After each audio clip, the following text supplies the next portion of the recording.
All right, look, rally is the sport I didn't know I needed, and I know these meltdowns or the meltdowns and the comedy that I do know I need, or something to that effect. Anyway, let me shut the hell up. By the way, like and subscribe. Let's go.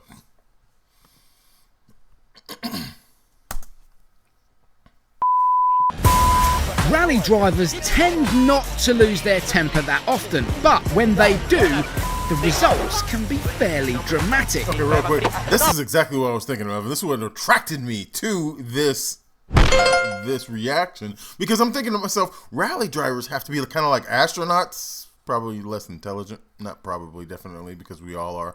But just like their mentality, you have to be calm. You can't be losing your cool, freaking out. I lock these doors and drive this whole car off the mountain. Here are some of the greatest meltdowns the World Rally Championship has ever witnessed. This flamboyant Italian was a firm fan favourite, but his passionate Latin temperament could occasionally get the better of him. I need to go to sleep and to relax a little bit because You understand? A series of issues at Rally New Zealand 2005 cost Gigi Gali dear, and the heart rate revs began to rise. He said. Eventually, his co-driver felt the full force of his frustration. And just a couple of years later, it was Giovanni Bernaccini who fell foul to Gigi's temper, sending a water bottle flying into the unsuspecting co-driver's nose. Sorry, Giovanni. What? The most infamous ending to a season dangerous. ever? You never know what the your co-driver's willing to do. 1998 title was Tommy Mackinnon's. Well, there's more to that story. When Mackinnon retired, we all thought the title was surely Carlos Sainz's, but of course, the Spanish driver's Toyota retired on the final stage of the rally, just metres from the finish line. Luis Moya was raging, and Sainz was distraught. Incredibly, Mackinnon was gifted it at the final hour. Rally Kenya 2000, and Gilles Panizzi, after picking up 2 punctures, had to back... As you guys, if you've been following me with my rally journey, I always find it just fascinating that they're just zebras and lions just partaking in the rally, just in the back, just like, roar. Panizzi summed up his frustration in a spicy post-stage interview. The driver before, he's not sport. I remote him, and the helicopter, my helicopter, say to him, stop, he don't stop, and me, paf! He then lost the plot completely and tried to drag Sanchez out of the car for some afters. Mads Osberg was leading the WRC 2 class in Sardinia 2021 until he picked up a puncture on stage 18, and that cost him precious time. Inside the car, Mads had a bit of a shouty moment.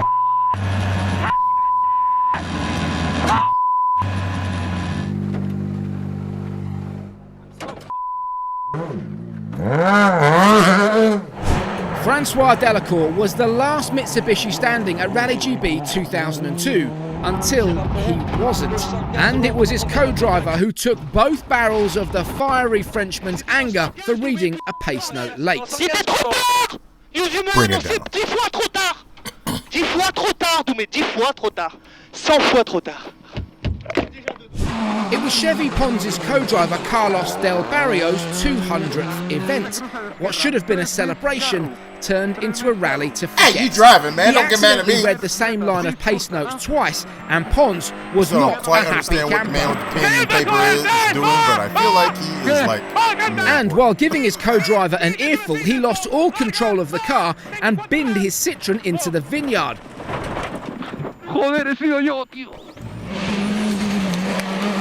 Poor old Del Barrio was distraught. Oh yeah, we're gonna fight. Today, we know him as the level-headed team principal at Toyota. But in his driving days, Jari-Matti Latvala wore his heart on his sleeve. There was this mechanical failure in 2017. And again in Poland.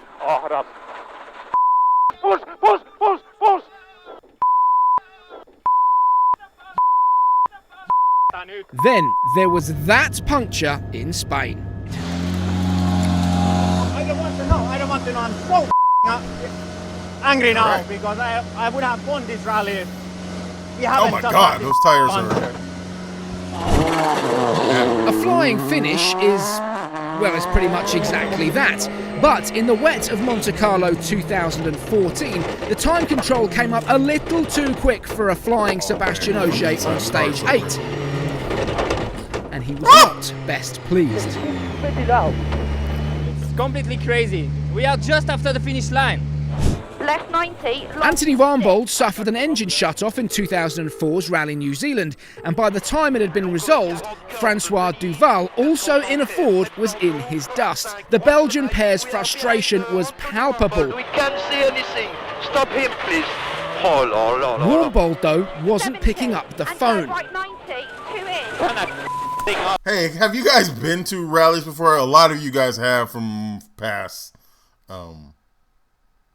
Well, I don't know. You know what? You didn't say that you've been to rallies. You guys are just giving me a lot of information about, I guess, the mentality of the people that go to rally events like this. And then, like, but, like, have you actually been in the element? My question is, and the reason why I ask is because, like, I guess it's just like, I guess any race. I was about to ask a question that I just don't have it in my head.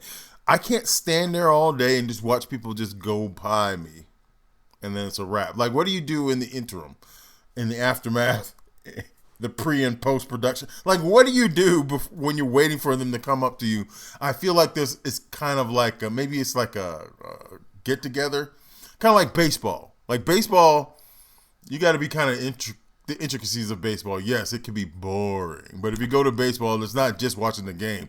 It's all about the festivities and being one with the fans and eating and drinking and having fun with one another. So I'm assuming maybe that's what that is too. And at the finish, co-driver Stefan Prevost made sure to let Warmbold know exactly what he thought of the situation.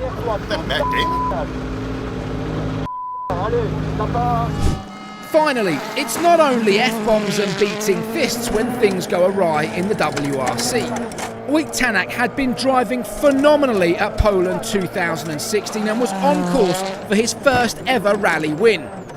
However, a puncture on the penultimate stage meant Tanak's dreams of that maiden victory evaporated. The reason why I asked the Estonian was inconsolable. These people up, but I don't want to go the amount of work we put in, on the internet and all this, and in the end you get nothing.